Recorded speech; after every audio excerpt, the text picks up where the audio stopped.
star of professional wrestling, Calgary, Alberta, Canada. This is Wrestling is for Losers, a podcast that's not fake, it's predetermined.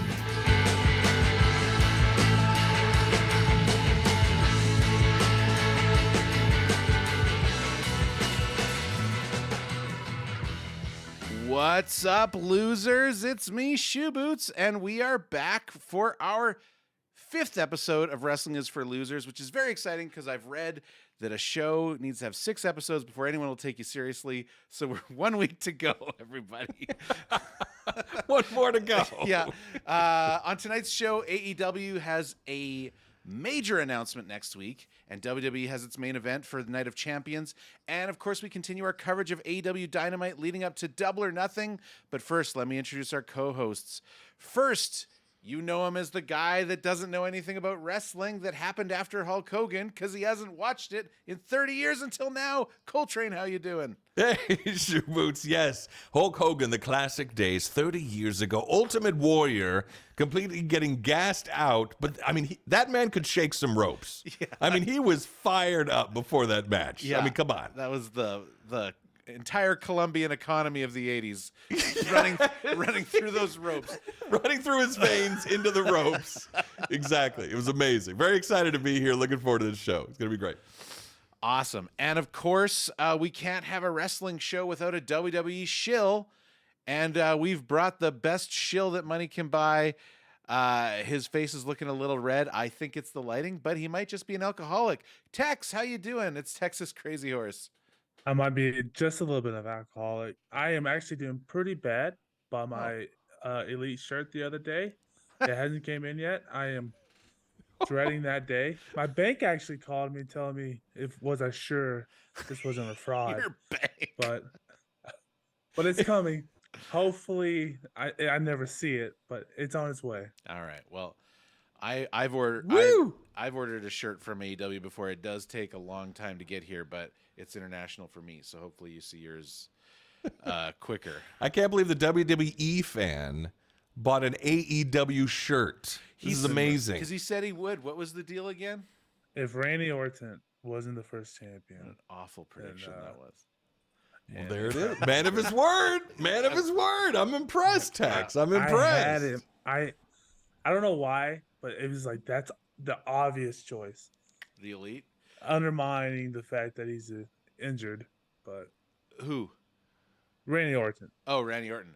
I thought you were going to tell me Kenny Omega was injured. Oh, no. I was like, no. I was worried about it after. There were some moments in that match where I was like. He got injured, Boots. Oh, he got. Oh, my God. They screwdrived Kenny. Like, it's unbelievable. We'll get into that towards the end of the show, but holy snake crap, that was a match. Okay, let's get into the news, guys. The first thing I got up for discussion is, and we'll talk a little bit about this probably during our Dynamite discussion too, but AEW Collision is imminent. Tony Khan has an announcement on Dynamite that is apparently so big that he had to have an announcement last week that he's going to be making an announcement this week. So yes, that's annoying. I hate that. Now, of course, we don't know for sure what he's going to announce, but everyone in wrestling reporting seems to be pretty sure, and they definitely teased. I know this might not have meant much to you, Colt, and it might not have even meant much to you, Tex, but. In the show, they teased Miro and Thunder Rosa marching into Tony Khan's office before he made his announcement that he said there's wrestlers talent literally lined up to come on the show, alluding that it's time to add another show. And so everyone, and not to mention for a month now, everyone has been saying that next week or this upcoming week on the 17th is when they're going to announce it, because it'll be exactly 1 month before the rumored debut date of June 17th. So that's the report. AEW Collision, new Saturday night show. Miro and Thunder Rosa are both two, I would say, generally beloved AEW wrestlers that haven't been on TV for a long time. In Thunder Rosa's case, because she was injured, She actually was the AEW Women's Champion, and she had to relinquish her title because she had to go on injury indefinitely for a back issue. And Miro, I don't remember if he's injured or not, but the word is he's just not had a good time since he came to AEW, and he's not happy with his booking. I think he's spoken out about it a couple times, but we haven't heard from him in a while. I personally love Miro, and Tex, I believe he was called Rusev when he was on WWE. I believe so. I was actually off at that point. Okay, he was a WWE guy that came to AEW. Anyways, very exciting. If you're gonna have two shows, it's time to have more storylines, and I'm excited. I'm noticing that there's a lot of wrestlers kind of returning to AEW. This guy Miro, you said, used to be old school AEW, right? Big dude, beard, looks awesome. The Redeemer. The Redeemer, was that his name? I will redeem you. I have no idea how to do his accent. That's awesome. But also like the partner of Adam Cole, he kind of reemerged. Yeah, so he was a new guy he had never been on AEW before. He was Adam Cole's partner from during Adam Cole's time in NXT. Got you. Miro was on AEW. He wasn't one of the original players, but he joined them early on, and he had a good run as a TNT champion, the belt that I think Wardlow now has. He had a good run at that. Got you. So this is going to be another show. Like right now, there's AEW Dynamite. Yeah. And this is going to be AEW Collision. That's what they're saying. Yeah. I love these names, by the way. Yeah. Like if AEW, Collision, Dynamite, Cannonball. Yeah, there are other shows called Rampage. Rampage, right? Cannonball, right. Explosive diarrhea. Like what? Yeah. That's AEW, awesome. Lower back pain. Yes, exactly. So it makes sense that these are really intense names. So they don't currently have a Saturday show. This would be their Saturday show, Collision. Yeah. So this is kind of fun. Currently, they have two shows. They have Dynamite, which is their main marquee show. Which, if you want to keep up with AEW, that's pretty much all you have to watch.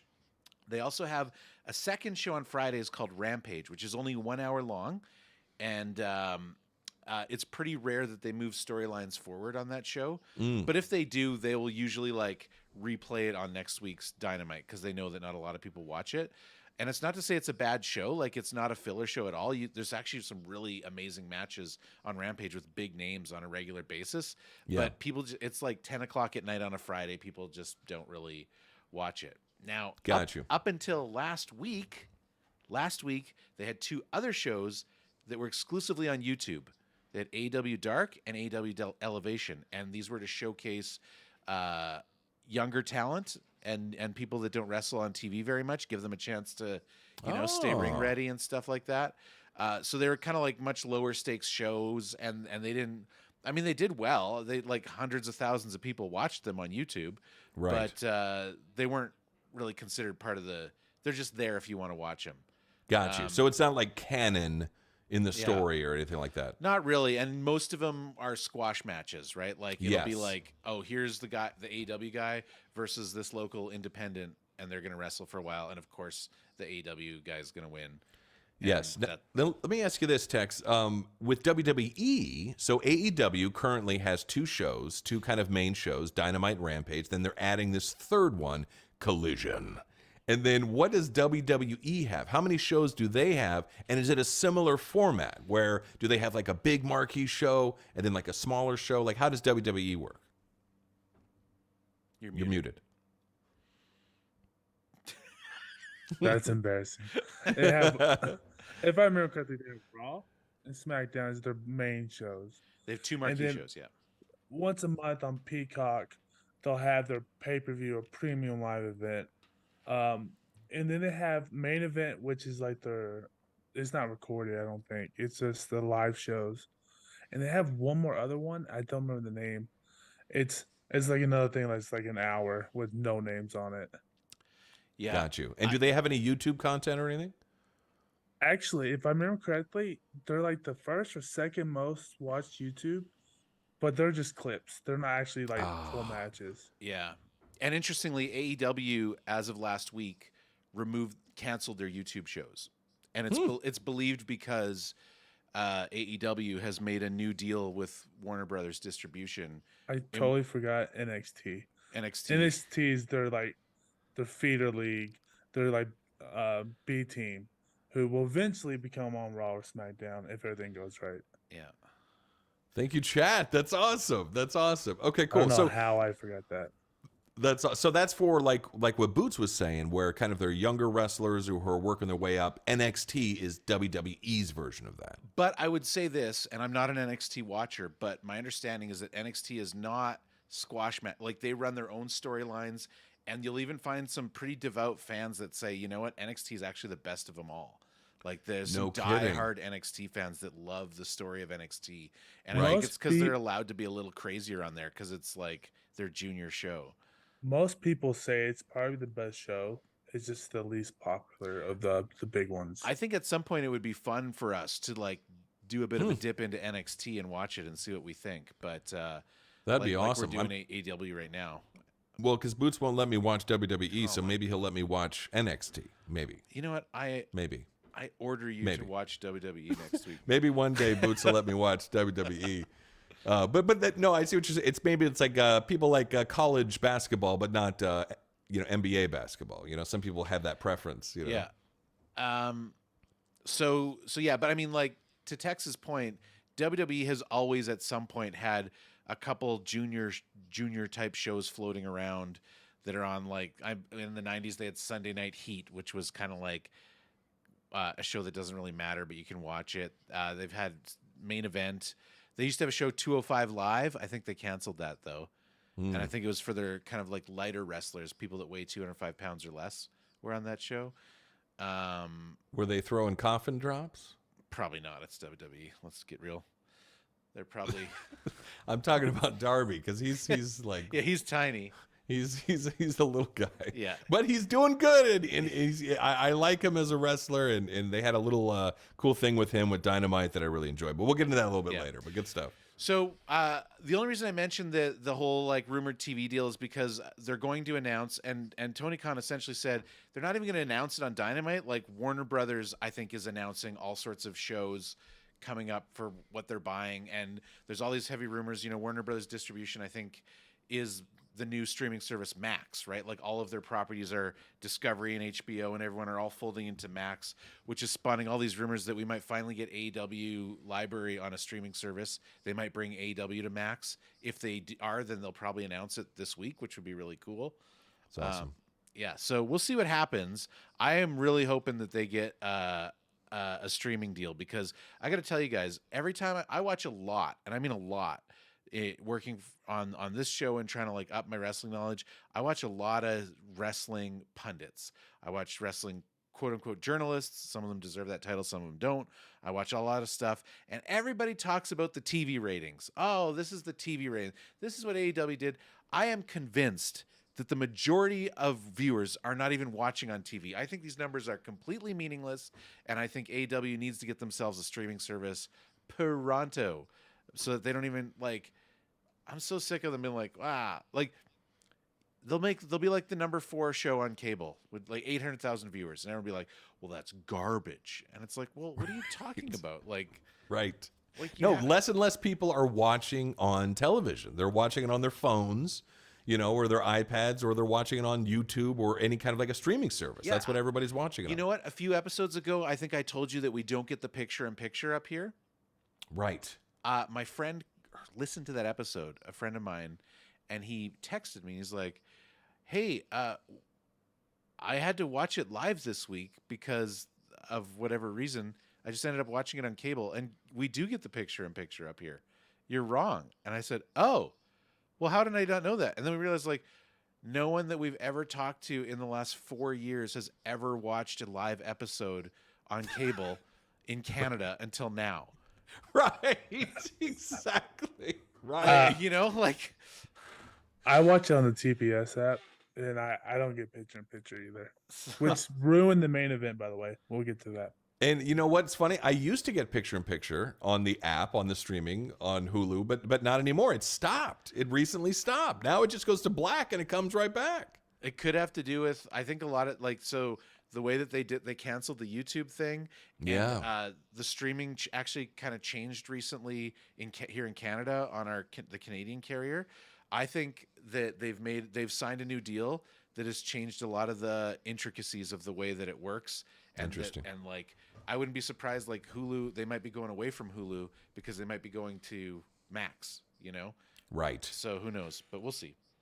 Anyways, let's move on to our next news item. Night of Champions, the next WWE pay-per-view, as I call it, or premium live event, as they call it.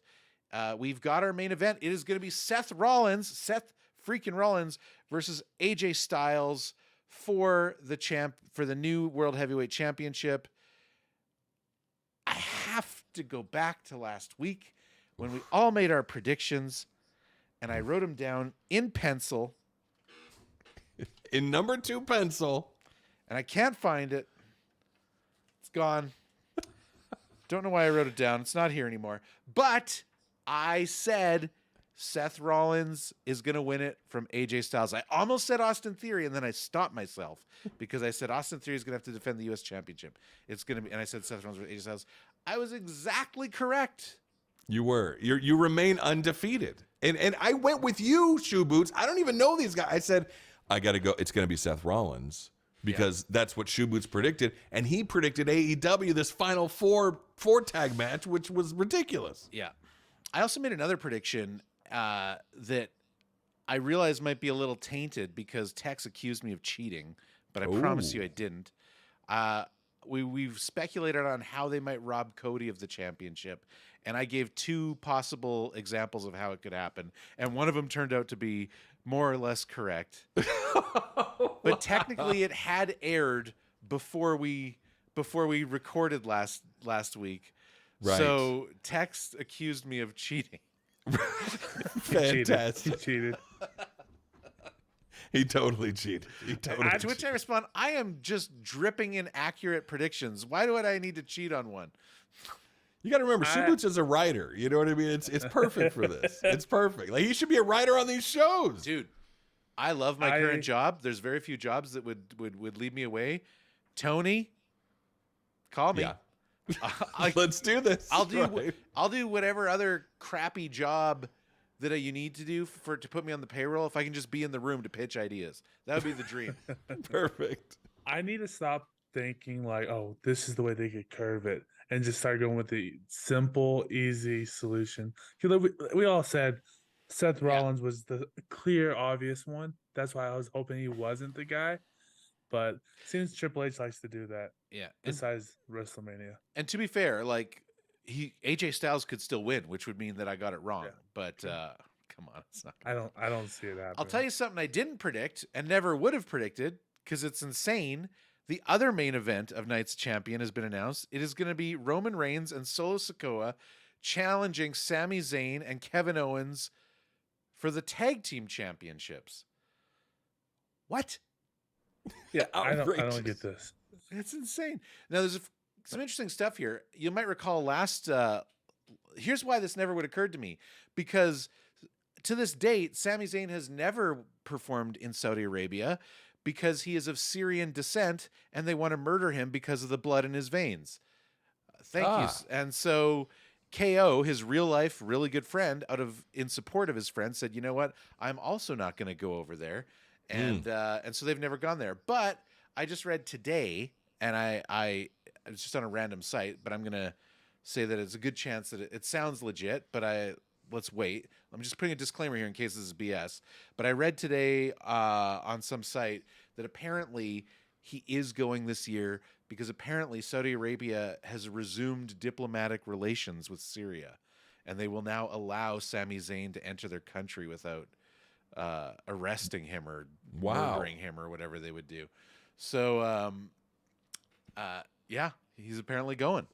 So my thinking of this, from when this event was first announced, they said they wanted every championship on the line. Yeah, that's the other issue. I wonder if Roman's kind of injured, where he may not even do much in this match. That's my thinking. I mean, the guy spends 2 months in between matches. Even if he's injured, he's got plenty of time. Hey, he needed 3. He needed 3 months. It is interesting because Colt, just the idea of a Night of Champions event is that all championships are on the line.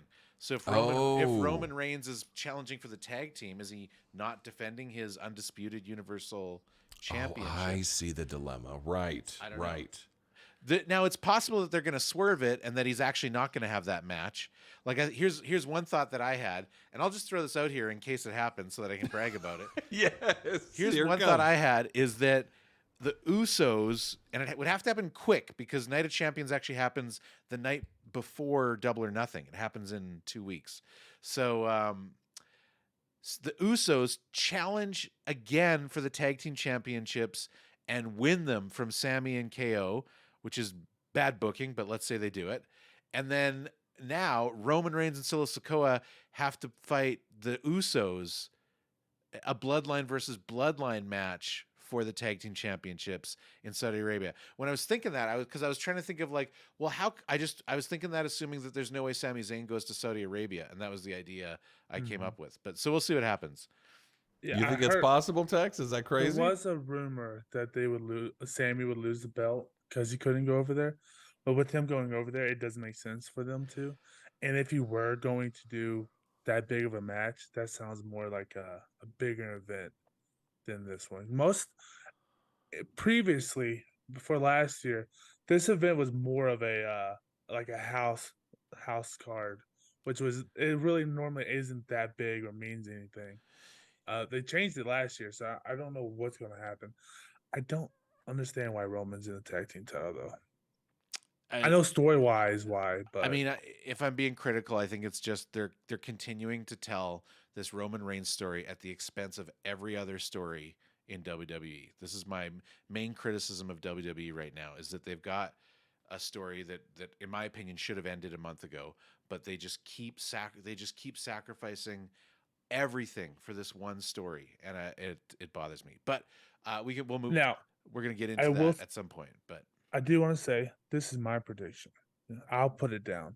Ooh. Roman and Solo are about to win, and the Usos will cause them to lose. They will turn on them too, and that's the reason. I think you're probably right. If Sami and KO are going to Saudi Arabia, I think that's going to happen too because they're building this inter-bloodline storyline right now. But again, I don't like that because now they're basically these amazing wrestlers and super popular wrestlers, Sami Zayn and KO, are just fodder for the bloodline storyline. Like they're champions and they're really just there to serve to further the Roman storyline, as is everyone who interacts with Roman Reigns. And it's not a slight against Roman Reigns. It's a slight against the booking, whoever might be doing it these days. So last bit of news before we move on to Dynamite. And this, I just read this like 2 hours ago, and it's not really a news item, but it pertains to you and me, Colt. AEW announces Double or Nothing Fan Fest Saturday, May 27th in Vegas at the MGM Grand, which happens to be the hotel we are staying at. What? We're going, baby. We're going. So I looked into this, and I've never been to an AEW Fan Fest. I was interested, like, okay, what is this? Because I got to tell you, I've been to my share of like comic conventions and stuff like that, and I get what it is. You pay to get in the door, and once you get in the door, unless you want to pay more money, you're really just there to shop for overpriced stuff, right? Like, well, if I can get a Bandito mask, I don't care if it's like $300. I'm getting it. So it's Bandito. I mean, so I watched some guy's video. I will say this. That is one of the big benefits of this is they're probably going to have all the merch there. And if you can buy the merch ahead of time, so you're not actually wasting your time at the real event standing in line to buy a shirt, that's right. That's good.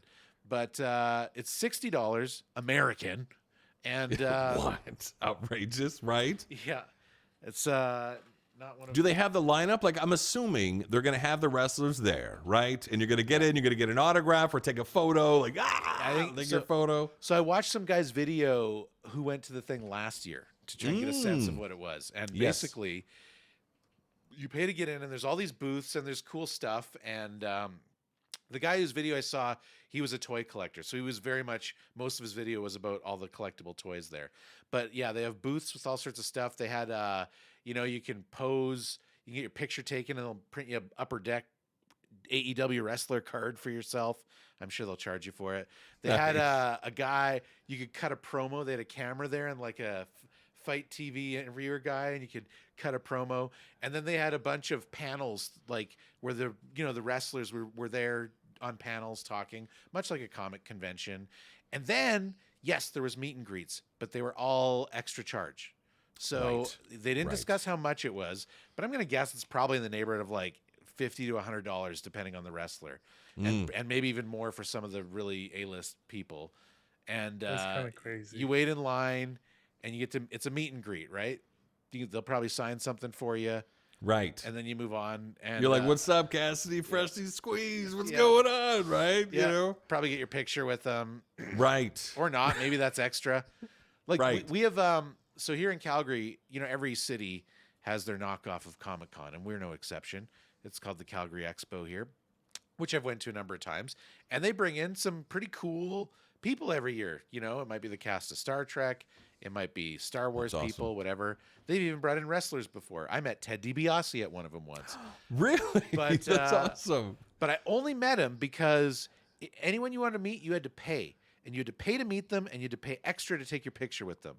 Right. And if they're doing that here, I'm sure they're going to be doing that in Vegas. So the only reason I got to talk to Ted DiBiase is cue the sad trombone. There was no one in line to pay to see him.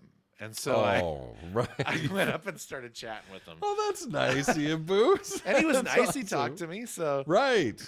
I want you to know I would have been in line. Ted DiBiase, he's an icon. I mean, come on. The name alone.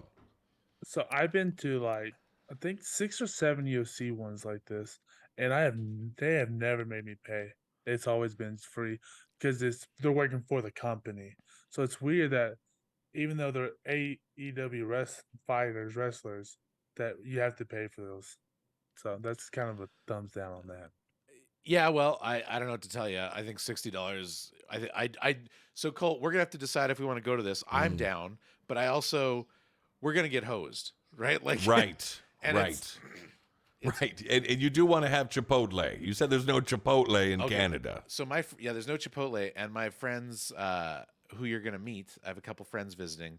Yes. One of them also really wants to go to Chick-fil-A, which we also don't have in Canada. Oh my God. Okay, so hold on a minute. You're talking about, Fan Fest or Chipotle or Chick-fil-A. That's kind of These are not mutually exclusive things. One or the other. Right. We can have both. Right. I see. All right. My friend, we're going to bring in the Chipotle.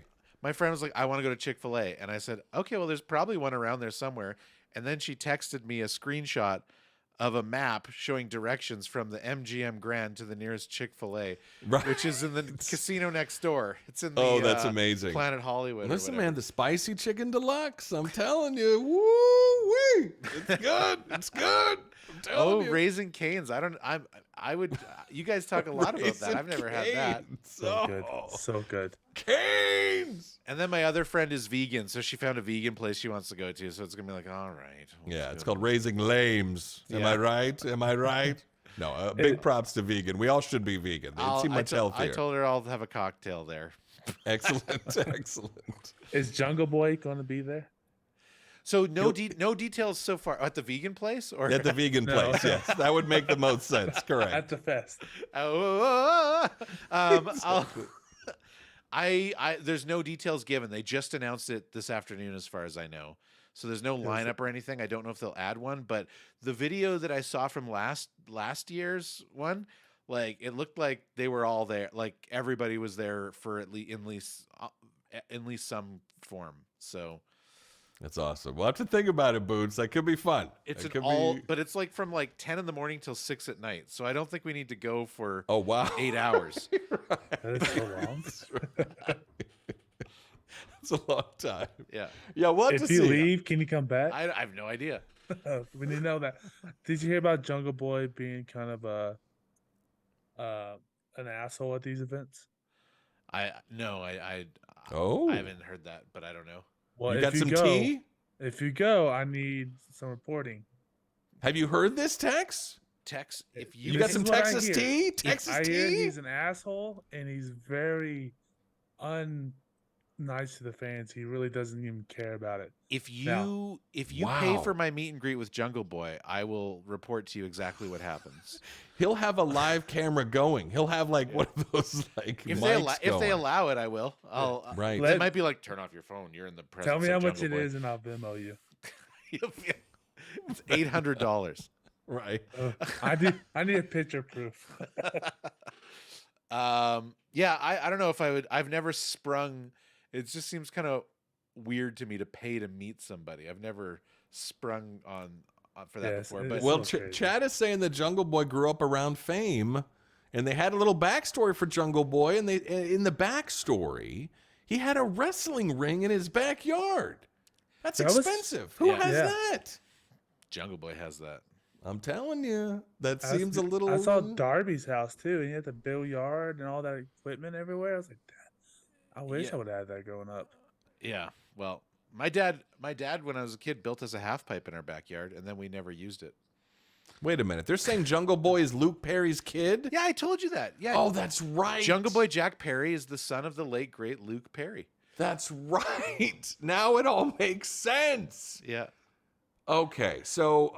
Oh my And gosh. if you side by side a picture of him, because like the hair throws you off, They but if do you look at look a side by alike. side of a picture of him and Luke Perry, it's uncanny. Oh, so Jungle Boy, there's a big chance here.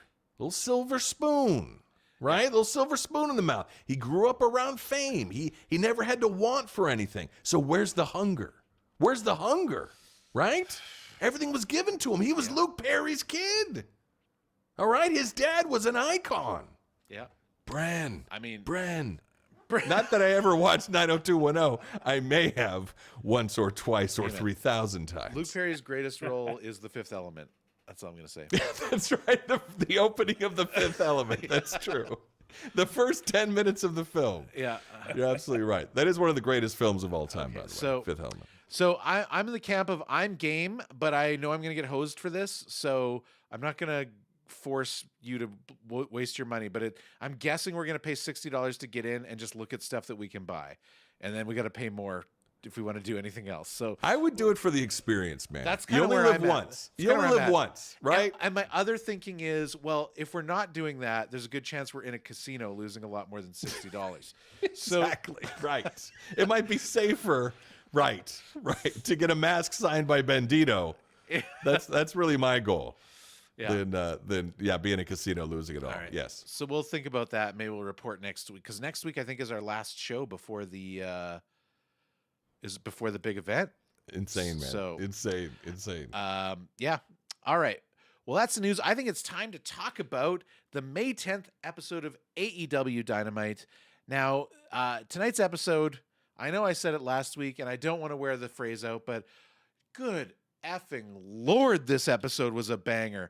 I know I'm not supposed to go first here, but I got to tell you, that final swerve at the end with Don Callis, I'm not making this up. So for those of you that don't know, the three of us play World of Warcraft together. And on Wednesday nights, we do our raid. After raid, I like to watch Dynamite before I go to bed because I watch all the shows the next day and it's going to be spoiled for me. So I don't like to save it because it's going to be spoiled for me when I watch all the stuff. So I watch it before bed. I'm sitting there. It's 1 a.m. I'm watching the last match. I'm sitting in our living room watching it in the dark, and Don Callis. Which you might not even appreciate as a new watcher, but Don Callis has been with Omega for years.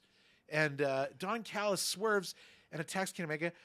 I, at one point, realized that I was standing up in my living room clutching a pillow.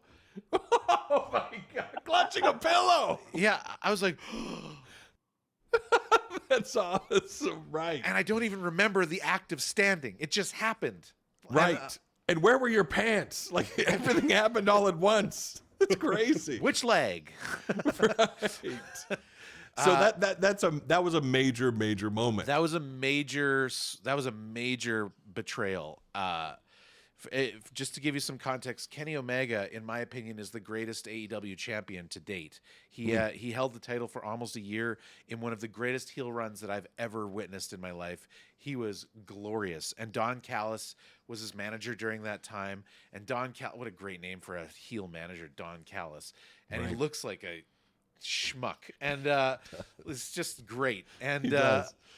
it was just and like I want to know. I meant to go back and rewatch it, but I didn't. I want to know if it's audible what he says to Kenny, because remember he takes the screwdriver and stabs him, and then Moxley gets the win, and then he like picks him up. Was it by the ears or the hair or something? And he yells something in his face and kisses him and throws him down.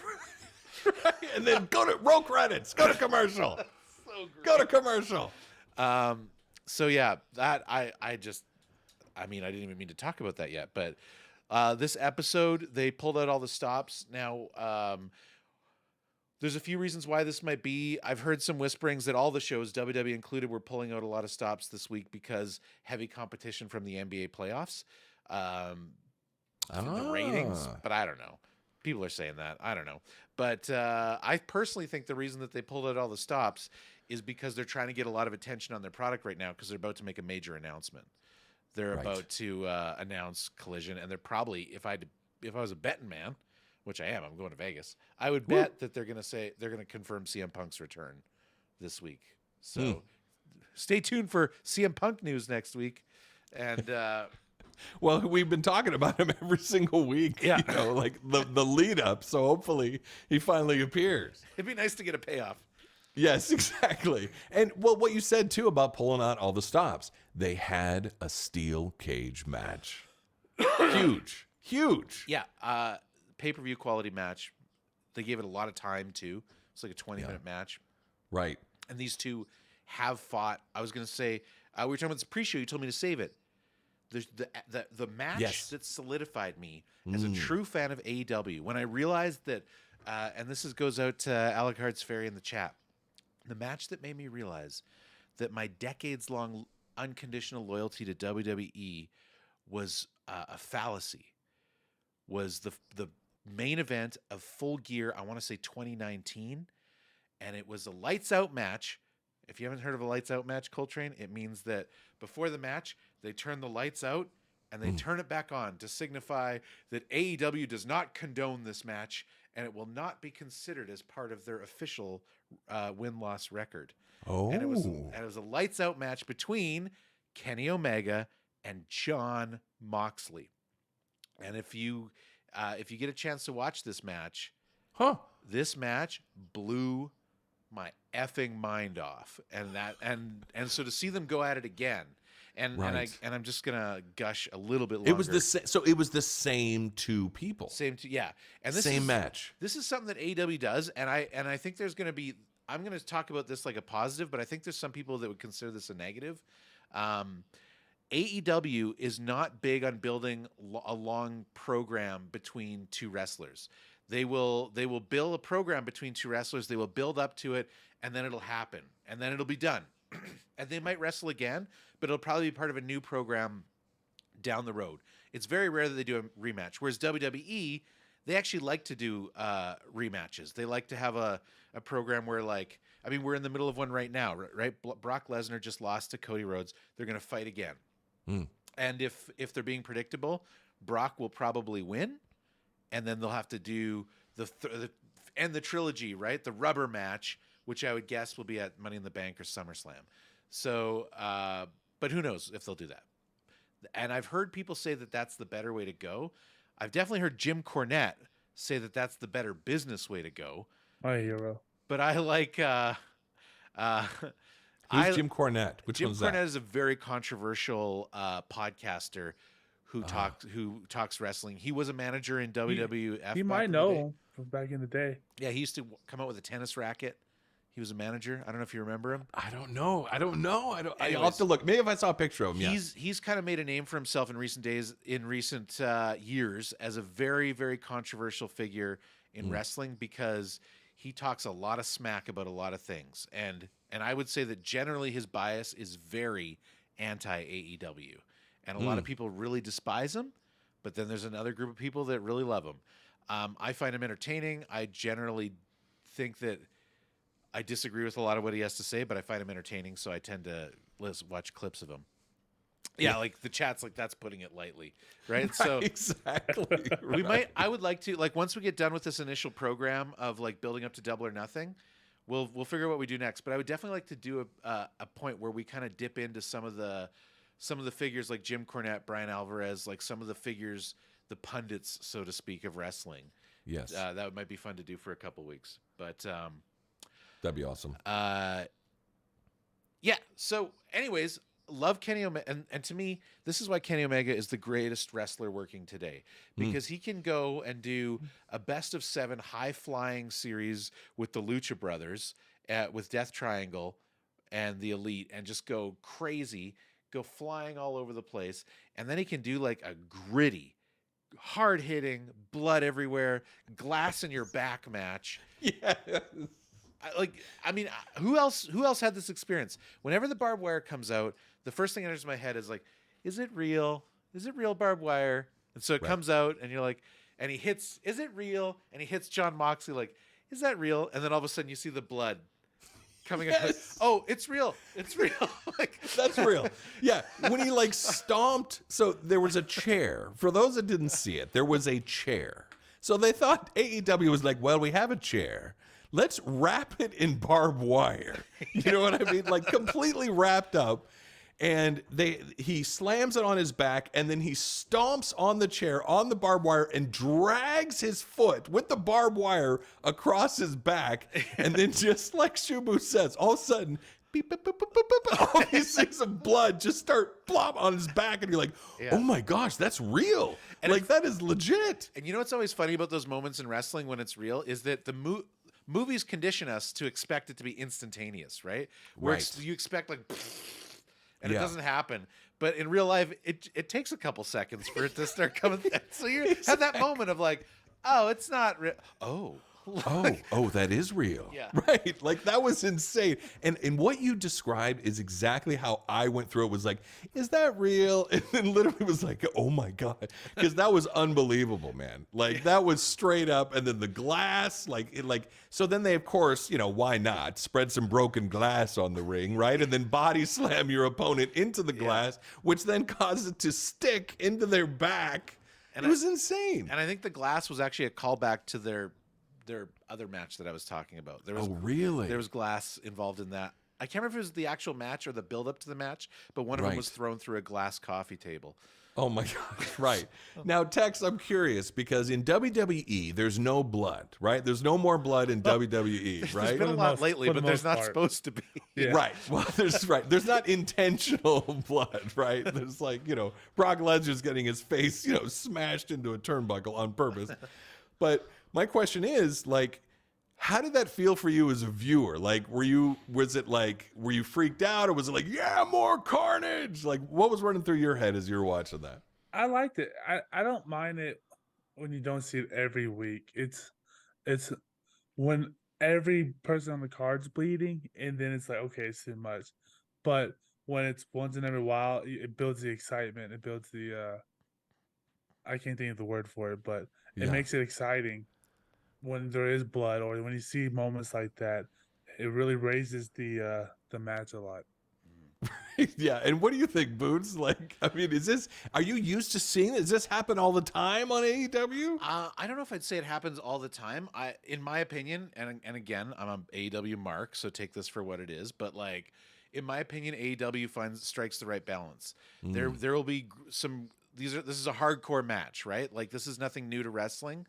But it's a hardcore match, and AEW, famously, Tony Khan is a fan of all wrestling. He the old stuff, the new stuff, everything. He has a lot of luchador. He signs a lot of Mexican wrestlers. He signs a lot of Japanese wrestlers.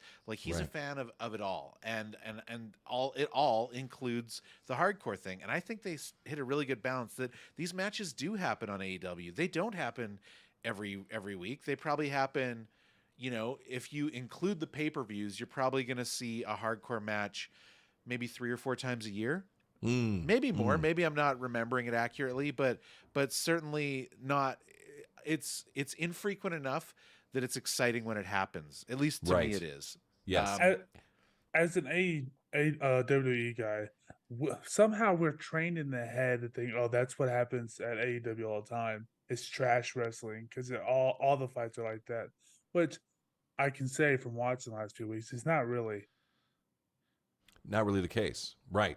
So that's kind of like what the WWE people are saying. Oh, AEW, it's just nothing but blood and carnage. It's not the real deal. But for you watching it now, we're our 5th week. This is your 5th time watching? This is our 5th show. Yes. 4th or 5th. I think we did. It's our 4th show because we didn't watch one on our first show. But True. But we've been watching I for a did. month now, right? Extra credit. Yeah.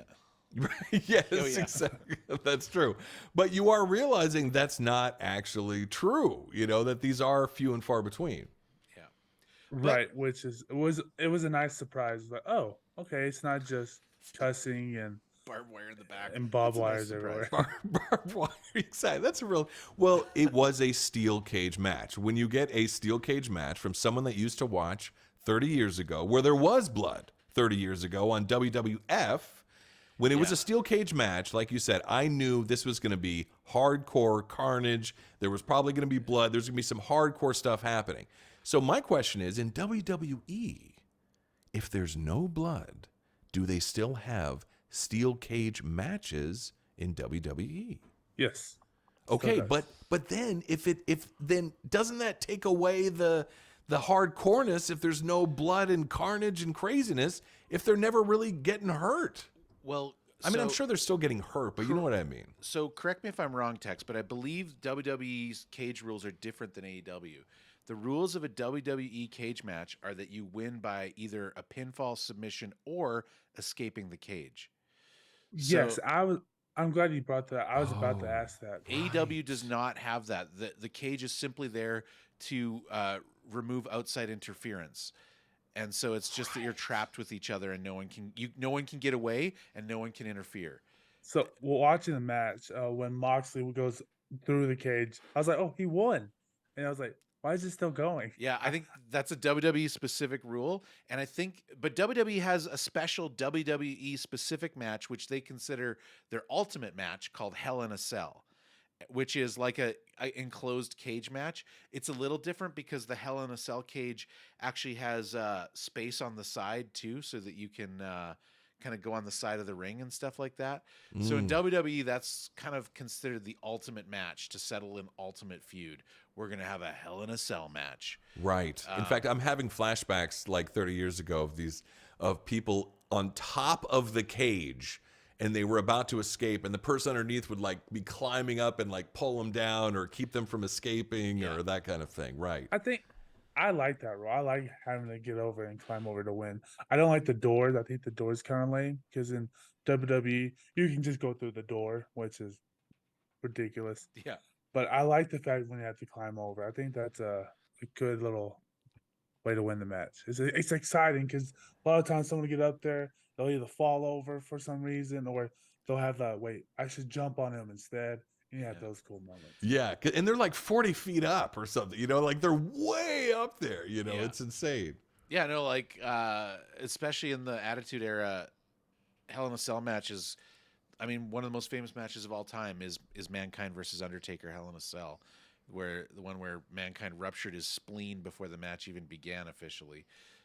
That's the one where he got the hole under his lip. I think we talked about it the other Oh week. gosh, that's right. Oh Yeah. jeez. Okay, so that was Hell in a Cell? That was Hell in a Cell. That is literally hell. Yeah, he went through the middle of it on accident. Yeah, because they impromptu climbed up on top. It was unplanned, and it wasn't stable enough to support them up there. So he got body slammed by the Undertaker, I think, or something like that, and he fell through.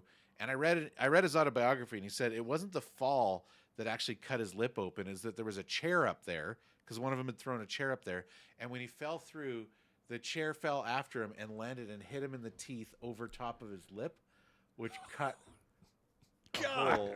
Oh, jeez Louise. Happy Mother's Day, everybody, by the way. My goodness gracious. Yeah, happy Mother's Day. Right. Woo. That's insane. That's insane. That is my favorite match of all time. That's the one I can And this- always go I mean, back to. It's a great match. It is one of the great matches of all time. But this is where I really kind of like gotta get criticizing the hypocrisy of the WWE fans. You're mad that there's blood in AEW, and then you tell me that Mankind versus Undertaker at Hell in a Cell is one of the great matches of all time. That's what they're doing. Like, I'm not mad at the blood. It's when, like I said, we were trained at WWE guys thinking AEW bleeds every match. So that's what that's what Right. always I thought. And when it's every once in a while, the spot means more because it doesn't happen. Like when Brock blood everywhere, I was like, oh, because you never see it. Yeah. That was real shocking. Yeah. That tracks. In fact, they're saying, Chad, is Brock versus Undertaker had to be the bloodiest match ever. Brock versus Undertaker. That would be during my hiatus. I don't think I've seen it. Is It's a good this match. when he Really? It all involves Undertaker. Undertaker was around for a long He's time. the greatest and of all time, The part of so. a lot of great matches. Now there's a rule with Undertaker, the 6'8", like the guy's massive, 6'9", I don't know, 7 feet tall. He never loses a match, right? Has he ever lost a match? Oh, sure, he's lost matches. Yeah. But Really? I thought he always won. Well, for the longest time, he had an unbeaten streak at WrestleMania. That's what it is. And then he finally lost at WrestleMania to Brock Lesnar, which... Oh, gotcha. I saw a behind-the-scenes thing of Undertaker where there was this, when he was one of his first matches, and he got right in the camera's face, and he kind of rolled his eyes back in his head. Yeah. And later they were like, he was like, "Ugh," like that. They were like, oh my gosh, that was amazing. And he said he just made that up on the spot. He just it just came out of nowhere. He just had this idea right then and there. And it became such an icon, an iconic thing for him. So it was great. Yeah. Like I said, he's the greatest of all time. We can get to that later, but yeah. So let's. I don't want to go too long, so let's kind of go through a couple other things that happened this show. We got Can yeah. can I Sorry. talk about the main event for a second? Yeah. Now, on my recording, it went to break, and then after the break, the turnbuckles were off. Yeah, and he was choking on with it. Same here. I missed the whole thing. I don't know what happened. Right? I mean, that got out of hand in a hurry. You gotta watch picture in picture, I guess. But How can you have a spot like that in a break? I bet that was. it's cool. not ideal that happened during the break. I will give you that. That's a fair criticism. Yes. But, for those that didn't watch it, imagine you've got two people wrestling. Everything seems to be going fine. And they go, we'll be right back in picture in picture. And then it goes to black. It comes back. Someone has ripped off the turnbuckle and has it jammed in the other wrestler's mouth. Yeah, and it's like pulling on their teeth. And he's like, oh, and you're like, what the heck happened? Like it came out of nowhere. Like it was 0 to 1,000 miles an hour. You know what I mean? Come back from break. Ah! He's like, literally screamed. Fish hooking Kenny Omega with the turnbuckle. With the turnbuckle. This escalated quickly. You know what I mean? It was unbelievable. Yeah, that was super jarring. I completely agree, Tex. That was unbelievable. And there was a few moments where they put the glass down, where they tried to slam it, and they kept missing it. So they had to go back to like 3 times trying to hit the glass. Yeah, that's true. They're like, nope, almost. And you could hear the announcers like, right into the almost hit the glass. Right. Oh, I guess we're going to try that again. Right. Yeah. Now we had another hardcore match that was unfortunate. I mean, I don't want to say unfortunately because that cage match was awesome, but unfortunately for Anna Jay and Julia Hart, their hardcore match was kind of overshadowed by this crazy cage match because they had a no DQ match where they got kind of rowdy. And I will say this, that match, if I was ranking it, I wouldn't rank it the greatest match ever, but it is one of the best matches I've seen those two wrestlers in. Like I felt like they had really good matches for where they're at. And I don't mean to say that in any sort of insulting way, but I think it's fair to say that both Anna Jay and Julia Hart are kind of, they have a lot of promise, but they're inexperienced. So it was a big undertaking for them to take that match because normally when a new person takes on a big match like that, they're at least doing it with someone that's experienced that can lead the match. So they were going in, it was a pretty big challenge that they took on. So I felt good for them that generally I think that match was well received, but it definitely got overshadowed by the main event. So I liked it. It was okay. It wasn't. It was good. Yeah. The problem I have when they're unexperienced is they'll go for a chair shot, but you see them stop before it. Yeah, they're barely tap them. They're afraid to give a hard hit, which I think I don't know. I mean, I could see why someone would be hesitant because in reality they're not interested in injuring other people. But I think that's just part of like wrestling. You got to be willing to, if you can't make it look real, then you got to make it real. Yeah. You just got to do I it. You agree. can't slow down with those hits, especially when you're billing your match. Like this is a no DQ match.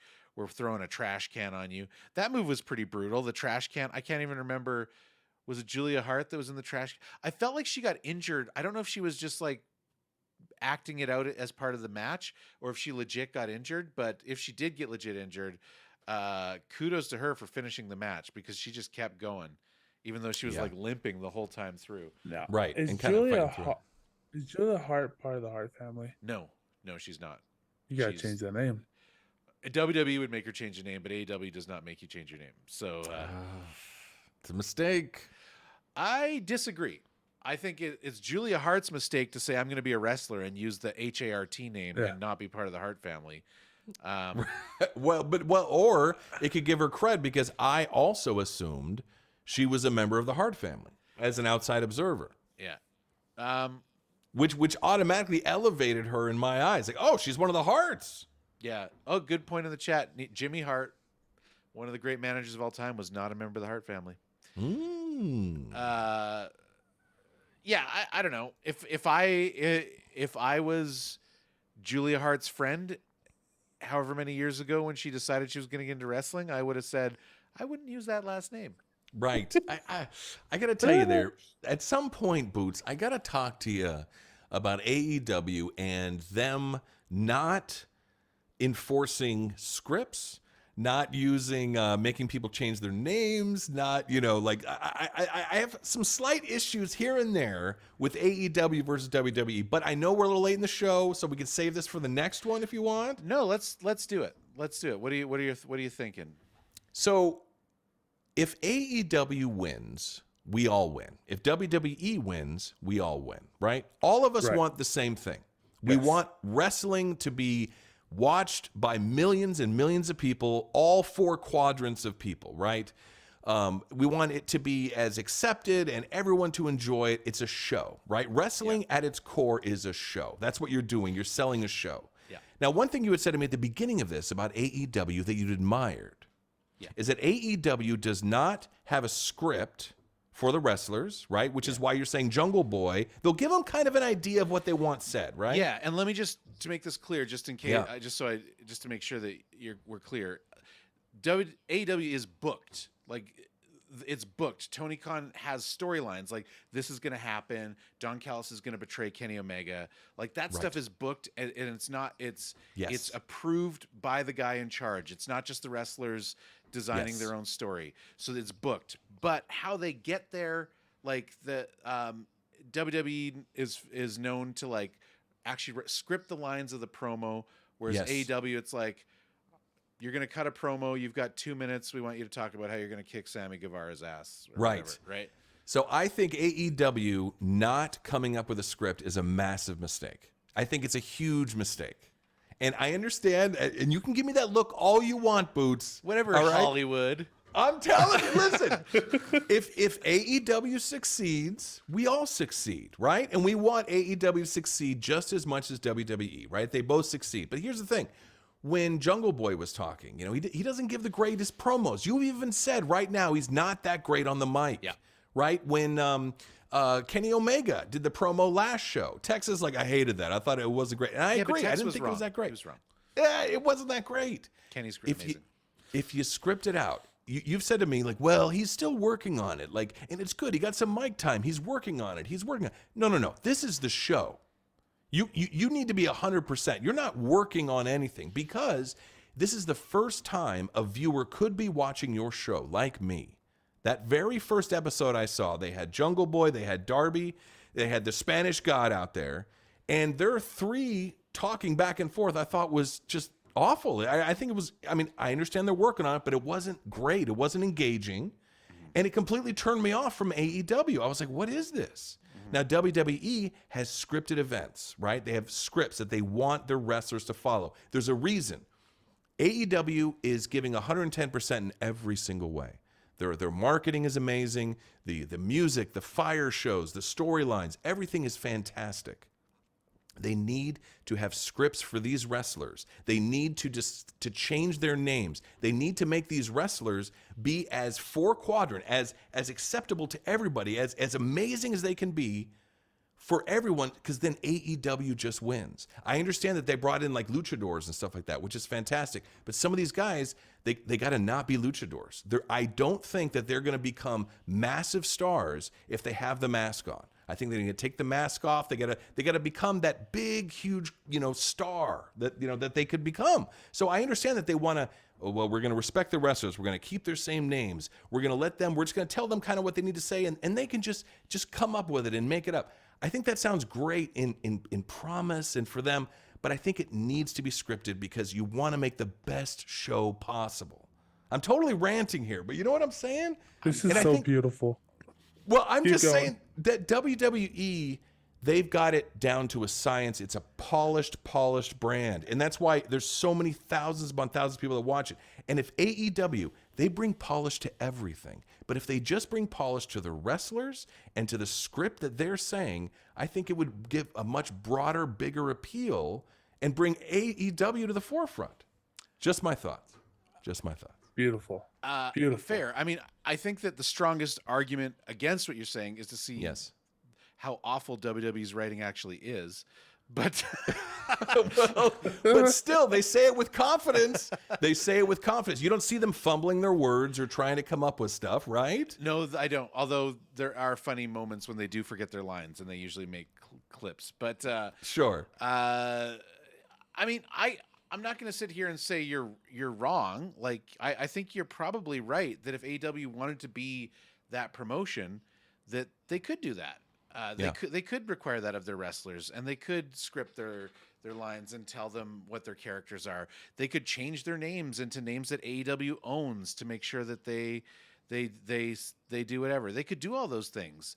And I think for Tony Khan, and I don't know Tony Khan, but I think for Tony Khan, and I can confirm that for me, that's not the art. That's not the art form. That's like saying improvisation.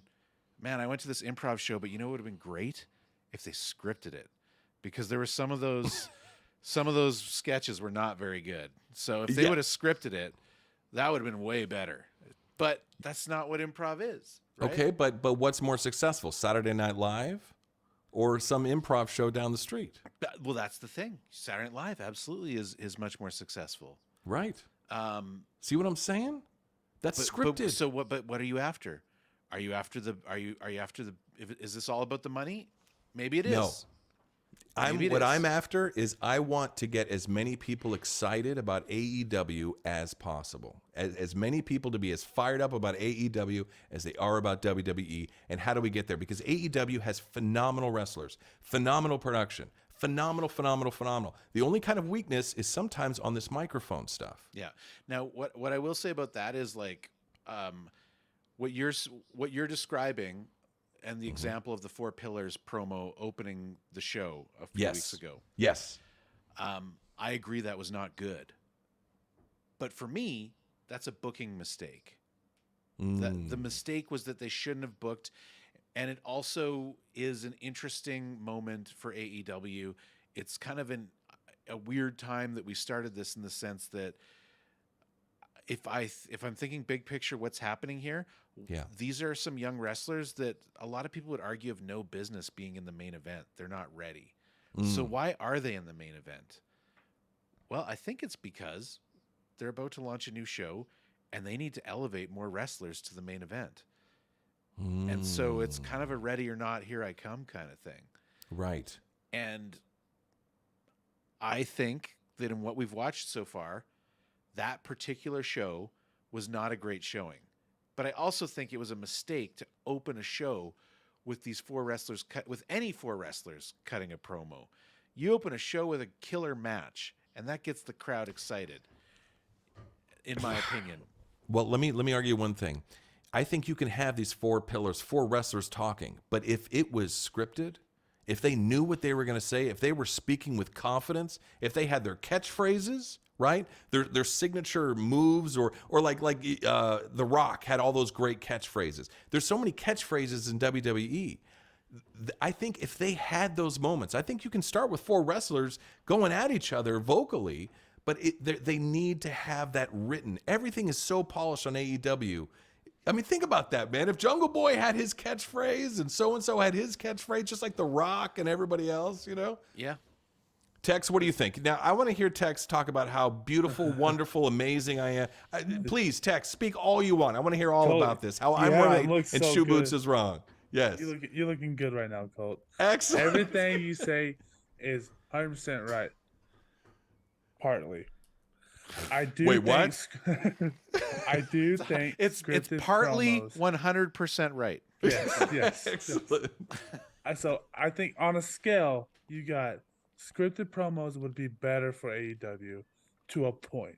Because the people that can really talk, I think they're better than scripted. Ping that. I'll come back to that. Keep going. Like MJF or CM Punk. The guys who really know how to do a promo, I don't think they need a script. I think they're good. I think it's more from the heart and it sounds better and it really fires up the crowd. The problem is there's not that many people that can be like that. Right. So everyone else, you either, if you can't jump on that horse, you need a script. Yeah, I completely agree. And I think that the writers would recognize that. They can see MGF is incredible on the mic. And that other guy who came out, who was in the suit, I'm forgetting his name. He came out and all he did was talk trash to the audience. It was Christian.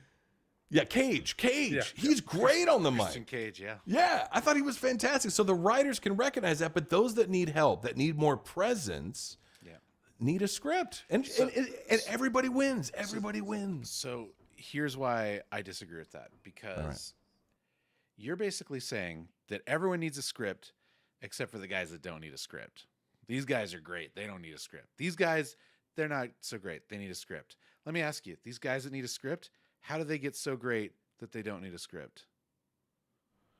They got to go out and cut some promos. They need practice. You do that. You don't do that on the big show. Right. You don't do that on the big show. Where do you do that? You do that in your indies. Bathroom. No, you do those in all of the places that don't exist anymore.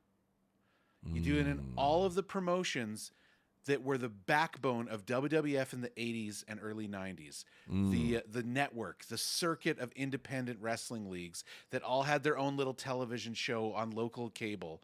That's where you do it. And that's gone now. It all disappeared because Vince McMahon bought them all out and purposely moved to eliminate them from him as competition. And that is actually why WWE has openly said the reason we started NXT is because we don't have that net system anymore. We started NXT to train these people because no one does it anymore. Right. And so AEW, they're not big enough to have an NXT, and I don't know if they should. I have mixed thoughts about the idea of an NXT, but and for better or for worse, because I'm not going to sit here and tell you guys every promo is great. That's not why I believe in it. I believe in it because for the same reason that, when you draft a new player to your football team or your hockey team, you have to put them out there to play so they can get some experience, even if they're not at their peak yet, right? If a quarterback peaks on the 5th year of their career, that doesn't mean you bench them for the first 4. You got to have experience. You got to have practice. Yeah, but they bring them out in the 4th quarter when they've got a 30, 40-point lead. That's when you bring out the bench. I know. But you don't bring them out in the first half of the game. But now, again, booking mistake, right? It was a bad call to put these guys out in the beginning. But I think each of these guys individually has shown us in the last month that they can cut a promo in better circumstances. They're getting better. Yeah, they are getting better. Yes, but it's the big show. They need to be there. You bring out your stars at the beginning of the game. Go ahead, Tex. Sorry. My question to you is, how long do you give them? How long are you going to give someone before you say, you just can't cut a promo? If they can't cut a promo, but everything else is good, why not give them a little help? I think it's tough, but I will say this. Sammy can cut a promo. MJF can cut a promo. I agree. Darby's okay at cutting a promo. Not bad. And it's pretty new to him. Jungle Boy, I think of the 4 of them, is the weakest at cutting a promo. I don't want to go out here and say he's bad at cutting a promo, because I think that it's a hard thing to do, and it's a really hard thing to do to go out on the opening of a show, and he had to be the first one out. It's a hard thing to do. Again, you guys make a fair point. Okay, but this is AEW Dynamite. This is it. Fair. You know what? He came up short. Well, and it's also been several episodes. This isn't I'm just talking about that one moment. I think a lot of his other stuff he's done, he just doesn't quite have the presence. So here's what I think. Jungle Boy is at a point right now, and so is Darby Allin, where they are being tested. They are getting this chance to cut promos in a way that they never used to, right? True. Christian Cage, that guy that you said talks a really great deal. Yeah. He used to be Jungle Boy's manager. He used to talk for Jungle Boy. Oh, Because Jungle Boy right. used to be a champion tag team with Luchasaurus.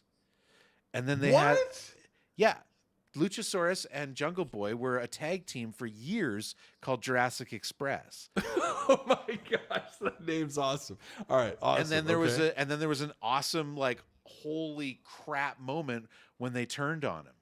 wow. And Jungle Boy fought Luchasaurus at a recent pay-per-view and it was awesome. And then he fought Christian Cage at another pay-per-view and it was awesome. And now that story's done. He's moved on. This is the Yes. first time this program right now is the first time in the 4 years or so of AEW that I've ever seen Jungle Boy flying solo. So this is totally new for him. He's been thrown in pretty deep waters. Oh, big And- time main event. And maybe he's not quite ready, and maybe they're going to learn that. But if they're learning that, they can't just pull him out of the main event now. They're going to Of follow course. through, and maybe he'll dip down for a bit and work on it. But he's new at this, and you're right. As a viewer, you can say, well, you know what? This is Dynamite. This is my expectation. To which I say, fair play. If you're not into that, that's the risk that they take when any time that they push a new talent. WWE or AEW. That's the risk. And and that's where we're at. I will say in WWE, Ronda Rousey is the worst promo person I've ever seen. And I'm a huge UFC fan. She needs to just throw the mic away when she gets it. She needs a 'Cause manager. It's garbage. She does. She needs Paul and Heyman. you know what? Maybe Jungle Boy needs a manager. He's clearly a capable wrestler. Maybe Yes. he needs a manager, someone to speak for him, and not always, but and maybe not forever, but maybe till he gets some more experience, right? Maybe Right. He's Jungle Boy. Maybe he's like he's this caged animal that he can't get on the mic because he's from the jungle. Now, there's one thing I've heard a few people talk about that I think I agree with is I think what he needs is a heel turn. He needs a new direction for his character because he's a straight babyface. And the problem with straight babyfaces is deep down there's not a whole lot to them, right? Heels are a lot more interesting. 100%. And the best babyfaces are ones that used to be heels. Everyone loves when a heel turns babyface. So I Right. think that Jungle Boy, where that character is right now, is that we're kind of at the end of this chapter of the Jungle Boy story. He think he needs to take a turn. Now, I don't know what that looks like. He could take a heel turn and team back up with Luchasaurus and Christian Cage, since they're so evil now. He could do that if they want to go back to it. I'd like to see them try something different. I feel like that story came to a nice conclusion. But I would like to see a heel turn for Jungle Boy for sure. And it looks like they're looking to turn Sammy babyface, so you could keep the balance between the four of them if you wanted. Right. Okay. All right. Well, I appreciate you hearing me out. I'm just saying AEW does so well in so many ways. They've obviously focus grouped all this stuff. They've got people that are like, here's what we need to do. I just think that same focus group can take a look at Jungle Boy or whatever and say, go ahead. You know, I would say I would be surprised if they focus group. I don't think they do. I'm telling you, they have to. They might.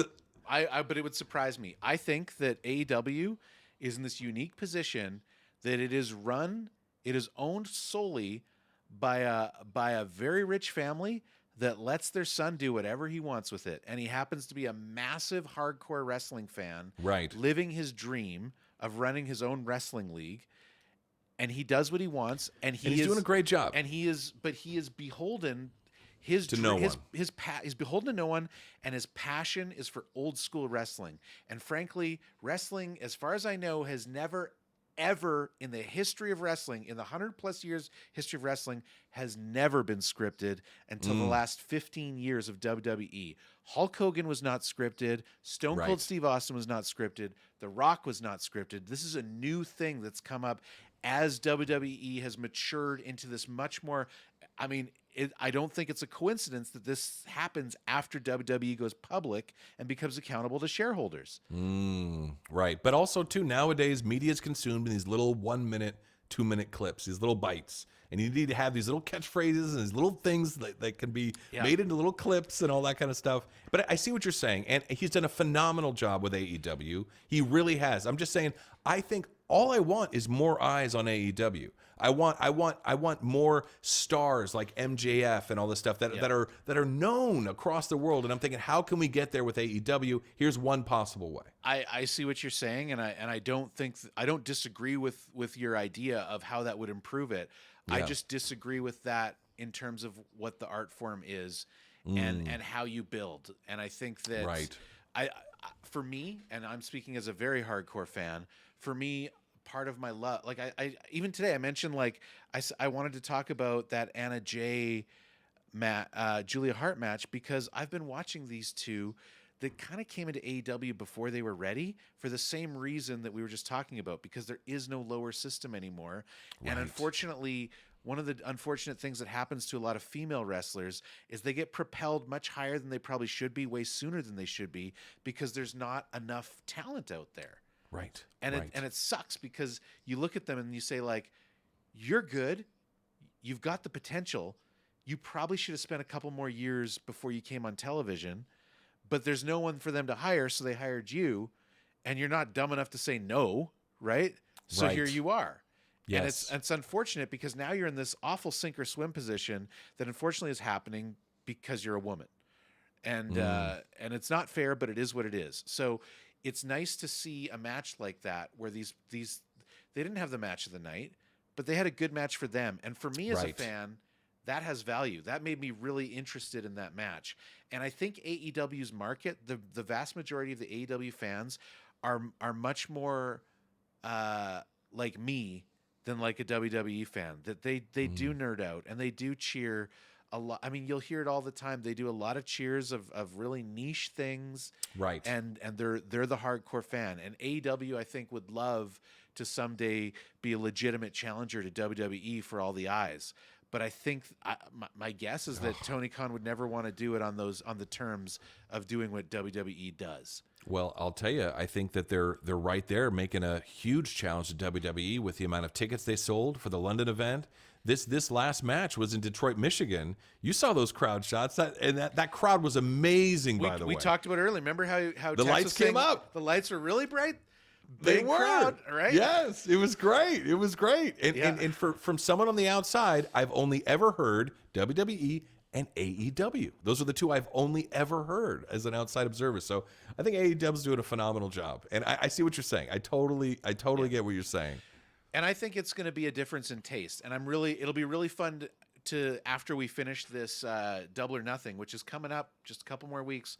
I'm sure after Double or Nothing, we'll have kind of post-mortem of this experience, and then I'm going to leave it to Tex to decide if we should turn our attention to WWE leading up to Money in the Bank, which is their next pay-per-view, or SummerSlam, which is their next big pay-per-view. SummerSlam would be the big one. I think that's better too, but that means that we're going to have a few weeks that we're going to do something else. I think we should start with Money in the Bank, maybe. And I don't know how far apart they are. I don't want to commit to watching WWE television for like 2.5 months. Yeah, I can see. I don't know how far apart they are. I have to look at that. We'll look at it, and I think Colt, you and I are going to get a chance over some Mai Tais at a pool side with chairs that we paid too much money just to sit in. I think it's going to be more like Chipotle and Chick-fil-A, actually, to be honest. I think that's going to be more likely. You can get them together? Yes. I don't think it's going to be Mai Tais and both of them. It's going to be Chick-fil-A or Chipotle. Oh. That's what it's going to be. Yeah. No, when you said to go to Vegas, Colt messaged me and said, like, these are two really nice restaurants that we're going to go to. I'm making us reservations. These are really nice, like ones at the Cosmopolitan. I think most people who know about Vegas know that Cosmopolitan's a big deal. And I was like, cool. I want to go to Chipotle. Exactly. You think, do they have Chipotle there? Like, yes, we don't have Chipotle here. I love Chipotle. Right, exactly. It's going to be awesome. It's going to be awesome. Cool. All right. Well, I mean, we didn't touch on a lot of stuff going on, but I think this was a really good conversation. This show kind of sits on itself is that it didn't move a lot of stories forward, but it really put out a lot of amazing wrestling. There were multiple great matches. The Best Friends and Bandito versus House of Black was great. Yes. The Orange I have a Cassidy question about Danny that Garcia match was amazing. Yes. I have a question about the trio. I could have been wrong. I thought the Battle Royal was for the chance to fight them. You're not alone. A lot of people thought that, and It going back, so it wasn't quite clear what the point of that battle royal was. So we'll see. But here's what I'm kind of thinking in my head, though, that maybe it was, but not till Double or Nothing, and maybe they wanted to do a match that wasn't like they wanted to just do a big trios match to show off House of Black this week, and so maybe next week we're gonna see, maybe this week we're gonna see who won it. how many again? shows before Double or Nothing? Oh, is the Acclaimed won it? Well, the Acclaimed are going to need a big match. They're probably the most popular tag team in all of AEW, and we haven't seen much of them in our viewing, have we? Have we even seen No. them once?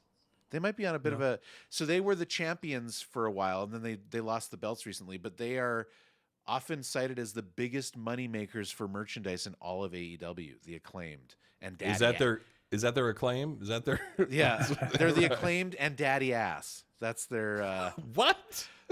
All right, see, now that would never happen in WWE. You don't go with the name Daddy Ass. Well, guess where it comes from.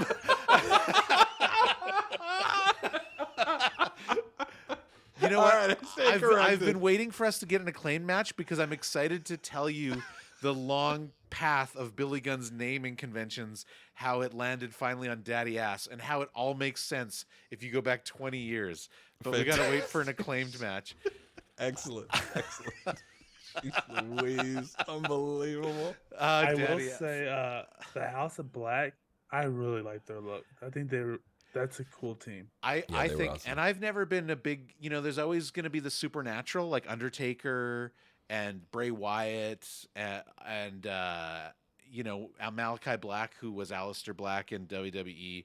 I think that they pull off the supernatural thing really well, which is a really tough thing to do in 2023 in wrestling. Mm-hmm. So yeah, kudos to them. They for look sure. super scary. They did a great job. Very theatrical. It was great. It's great. Yeah. The Orange Cassidy match was great. I wanted to touch on how he did that promo. I'm so tired. Because he's been defending this belt almost weekly since like November. And so I think I heard something. He's like 100 wins now. It's crazy. It's an amazing run. And I think this match had a lot of storytelling subtly within it. And I know we're running out of time, but just real quick, like, it was amazing that like Danny Garcia almost won and Cassidy was so tired. And at a point I was like, is he injured? Like, did he get hurt? But I think, no, they're telling the story that Orange Cassidy's like getting worn down. He keeps defending this title, and maybe leading up to a big Double or Nothing loss would make sense. Cause they're really kind of playing into that. He's just really running out of steam. Yeah. And his hand's injured and that kind of stuff. Yeah. How many shows are before the big pay-per-view? 2. There's 2 Dynamites. And we only have 2 matches so far. We only have 2 matches confirmed, which is why I would have liked to see more matches confirmed by now. And I think the reason that they didn't is because of this TV thing that they decided to take a pause. Sense. I think that we're going to get the card. I'm going to predict that the card is going to get piled up with at least 3 more matches this week. Now there's a few that are obvious. We're going to see a Jericho versus Adam Cole situation of some sort. Now, whether they're going one-on-one or what, something's going to happen there. We're going to see, we got FTR confirmed. FTR versus Jay Lethal and Jeff Jarrett's confirmed. We're going to see the TNT title, Christian Cage versus Wardlow, I'm guessing. Oh, no, he said he's going to do it next week. That we're not even getting that. So we'll see what happens there. That was surprising. That's right. I think it's for next week, if I had to guess. So Luchasaurus will get the pay-per-view. That's my guess. Could be. Or it could be that Christian Cage wins it and somebody else surprising and shocking comes out and challenges Christian Cage for a dream match of Christian It's Edge. I'm That'd calling That'd it. be so amazing. No, it's not There's Edge. my tattoo. No. Yeah, so we'll see what happens. But just, there was good storytelling. My feeling is that they just want to get the focus. I mean, the biggest pops of the night were probably when Miro walked on camera. That, not counting the cage match, that was the biggest pops of the night. But it's a big deal that Miro's there. So we'll see what happens. It's going to be a big week. And Banger next week, episode, like you said. It's a great show. Next week is our last show before we go to Double or Nothing. I don't think we'll have a show Sunday night of Double or Nothing because we'll be at Double or Nothing. We'll have to talk about if we want to try to do some sort of live stream, but it's going to require bringing gear, and there's going to be alcohol involved. It might not be a good idea. We'll talk about it. Right. But And next Chipotle. week, I haven't talked to you guys in Chipotle. We'll film it in the bathroom. There's Exactly. next week we're going to do our sort of last show before Double or Nothing. We're not going to have the final episode of Dynamite under our belts, but we're going to do our best to make a bit of a prediction show. So maybe I'm sure we'll touch a bit on AEW's big announcement, but we'll try to skip the news and not talk as much about the episode of Dynamite itself. We'll just do our big predictions for what we are expecting to see, and then we'll go from there. Awesome. Yeah. And other than that, any final thoughts, guys, about Dynamite? The scripting? Great show. Barbed wire was real. The barbed wire was real. Barbed Definitely wire was real. real. Yeah. And I think the glass was real too, because it was sticking out of their backs. It was. It was. Because those were some big pieces, and I only saw half of it coming out of his back, so the other half must have been in. That's terrible. Oh, That was my one crazy. last prediction. I was not going to make this prediction because, damn it, Brian Alvarez, a very famous wrestling reporter, made this exact same prediction after I thought of it. So people are going to, Tex is going to accuse me of cheating, but I'm going to make this You are. prediction anyways. Chris Jericho is fighting Roderick Strong next week in a Falls Count Anywhere match. And they've specifically pointed out that Chris Jericho has got legal counsel to declare that Adam Cole cannot be in the building. And Roderick Cole said, yeah, well, I got legal counsel to declare that the JAS can't be in the building, which is the perfect setup because the Falls count anywhere, and anywhere includes outside of the building. Yeah. So That let's see makes what sense. happens. That makes sense. That's awesome. It's going to be great. Yeah. It's going to be great. So we'll see what happens there. Woo! All right, guys. If you guys want to message us, you can message me on Twitter at the Shoe Boots. You can message the show by email, wrestlinglosers@gmail.com. We are a brand new show, so it is a great time to get your message in because we are desperate for messages. So we will definitely read your message on the air, unless it's like just pure C words. We can't do that. But otherwise, we will do it. But otherwise, that's going to do it for me, for Colt, for Tex. Later, losers.